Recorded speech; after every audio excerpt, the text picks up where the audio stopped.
Learning with Wasim में आपकी खिदमत में हाजिर हूँ हमेशा की तरह इस ख्वाहिश और दुआ के साथ। खुश रहें, मुस्कुराते रहें और पॉजिटिविटी को प्रमोट करें, क्योंकि आज के दौर में पॉजिटिविटी को प्रमोट करना जितना ज़रूरी है शायद इससे पहले कभी भी नहीं था।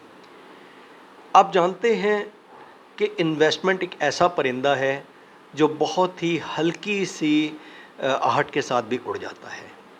एक तरफ तो आप कहते हैं कि इन्वेस्टमेंट होनी चाहिए, क्योंकि इन्वेस्टमेंट ही वाहिद हल होता है जिससे कोई भी मुल्क तरक्की करता है। फॉरेन इन्वेस्टमेंट भी होनी चाहिए, क्योंकि फॉरेन इन्वेस्टमेंट डायरेक्टली और इनडायरेक्टली आपको एम्प्लॉयमेंट भी देती है और आपके बहुत सारे आपको टेक्नोलॉजी ट्रांसफ़र करती है, और इसी तरह आपके मुल्क में एक कंपटीशन का माहौल क्रिएट करती है। यही वो सोर्स है जो आज से पहले 1990 में नवाज़ शरीफ ने क्रिएट की थी, और इसी को देखकर मनमोहन सिंह ने इंडिया में इसको कामयाबी के साथ दोहराया था।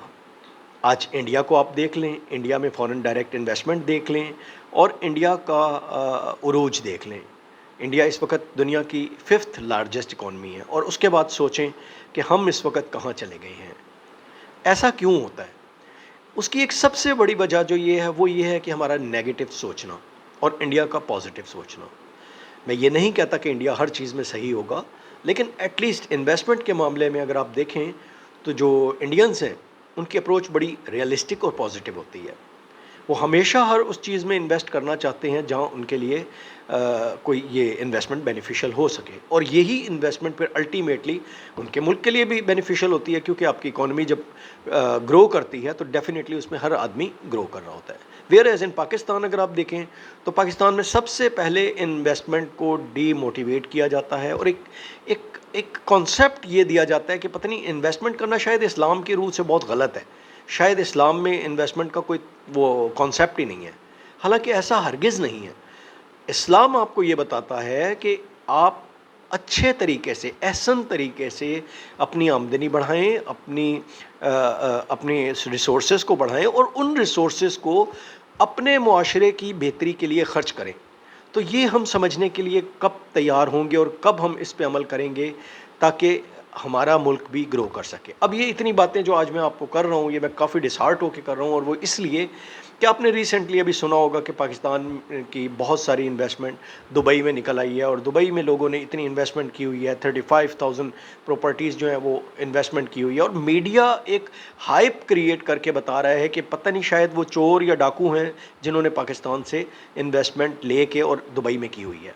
और वही इन्वेस्टमेंट जो है उनको ऐसे लग रहा है कि शायद वो उठा के यहाँ से स्मगलिंग करके ले गए हैं, और वो पाकिस्तान का पैसा था जिससे। कभी मीडिया ने आपको ये बताया है कि इसमें 95% वो लोग हैं जिनकी इन्वेस्टमेंट प्रॉपर होगी, जिन्होंने शायद दुबई से ही पैसा कमाया होगा या वर्ल्ड वाइड पैसा कमाया होगा, और अब उन्होंने दुबई में इन्वेस्ट किया है क्योंकि दुबई में इन्वेस्टमेंट सेफ़ है। कभी आपको मीडिया ने ये बताया है कि यही जो इन्वेस्टमेंट है इसका जब return in form of rent आता है, या इन फॉर्म ऑफ अगर वहाँ वो बिज़नेस कर रहे हैं इस प्रॉपर्टी पे या इस पे को रेंट पे दे रहे हैं, तो इसका रेंट वापस पाकिस्तान में आता है एज अ फॉरेन एक्सचेंज। तो ये फॉरेन एक्सचेंज पाकिस्तान के लिए एक अच्छी सूरत में फ़ायदा मंद होता है, ना कि नुकसानदेह होता है। कभी आपको मीडिया वालों ने ये बताया है कि ये जो पैसा पाकिस्तान से बाहर गया है, या वहाँ जो इंडस्ट्री जो रेंट पे जो प्रॉपर्टीज़ परचेज़ की गई हैं, इससे डबल प्रॉपर्टीज़ जो हैं वो इंडिया ने परचेज़ की हैं, और उसका बेनिफिट अल्टीमेटली उनके अपने मुल्क को हो रहा है, क्योंकि इनडायरेक्टली वहाँ जो पैसा लगता है दुबई में और उस पर जो रेंट आता है, या वहाँ जो बिज़नेस स्टार्ट किया जाता है और उसकी जो इनकम आती है, वो अल्टीमेटली आपके अपने मुल्क में ही आती है।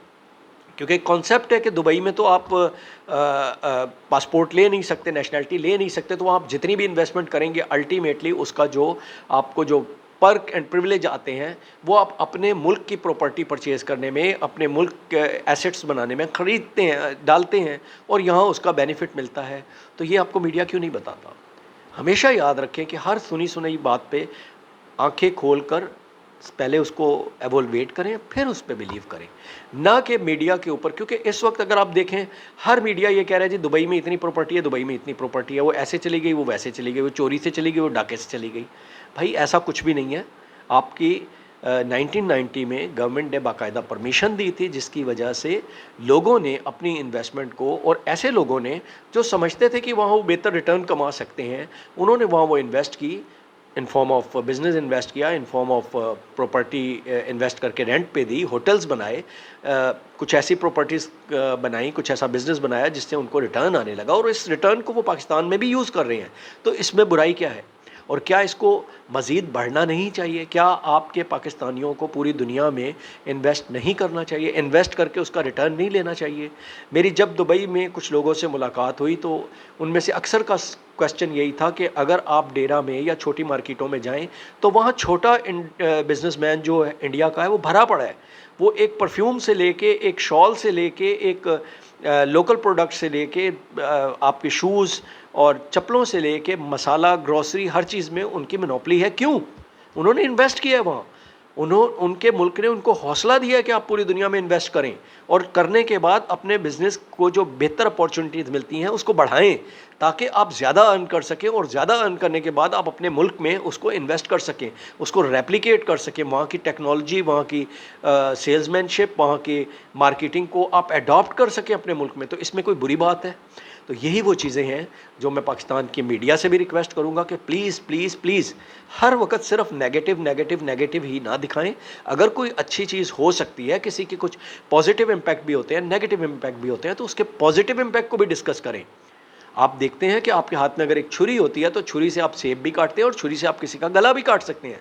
तो आप दोनों इम्पैक्ट दिखाएं, ताकि कम से कम लोगों को एक हौसला मिले, उनको एक आगे से एनकरेजमेंट मिले, एक मोटिवेशन मिले कि वो पाकिस्तान से बाहर जाके भी इन्वेस्टमेंट की सोचें। कि ठीक है, अगर पाकिस्तान में उनको एक अपॉर्चुनिटी नहीं मिल पा रही या उतना अच्छा इंफ्रास्ट्रक्चर या मार्केट नहीं मिल पा रही, तो पाकिस्तान से बाहर जाके भी वो इन्वेस्टमेंट करें, वहाँ से भी वो अपने बिज़नेस को फ्लोरिश करें और उस टेक्नोलॉजी को पाकिस्तान में रेप्लिकेट करें, उस एक्सपीरियंस को पाकिस्तान में रेप्लिकेट करें। और ऐसी बेशुमार मिसालें हैं। बाय द वे, अगर आप बेस्ट वे सीमेंट्स देखें तो बेस्ट वे सीमेंट के जो ऑनर हैं उन्होंने इंग्लैंड से काम शुरू किया, और बिल्कुल वो जनरल स्टोर से शुरू किया। दैन आज वो पाकिस्तान में आपकी कई सीमेंट सेक्टर के अंदर कई उनकी इंडस्ट्री मौजूद है। So there are so many examples. तो please be positive and try to promote positivity, क्योंकि यही वो वाहिद हल है जिससे आप अपने मुल्क को बचा सकते हैं। और हाँ, कोशिश करें, मीडिया को देखें ज़रूर, मगर उसको एवोल्वेट करना सीखें। हर मीडिया की बात के ऊपर, हर जज्बाती बात के ऊपर नारे लगाना मत शुरू कर दें। इसी के साथ आपसे इजाज़त चाहूँगा। नेक्स्ट मीटिंग के लिए अल्लाह हाफ़िज़।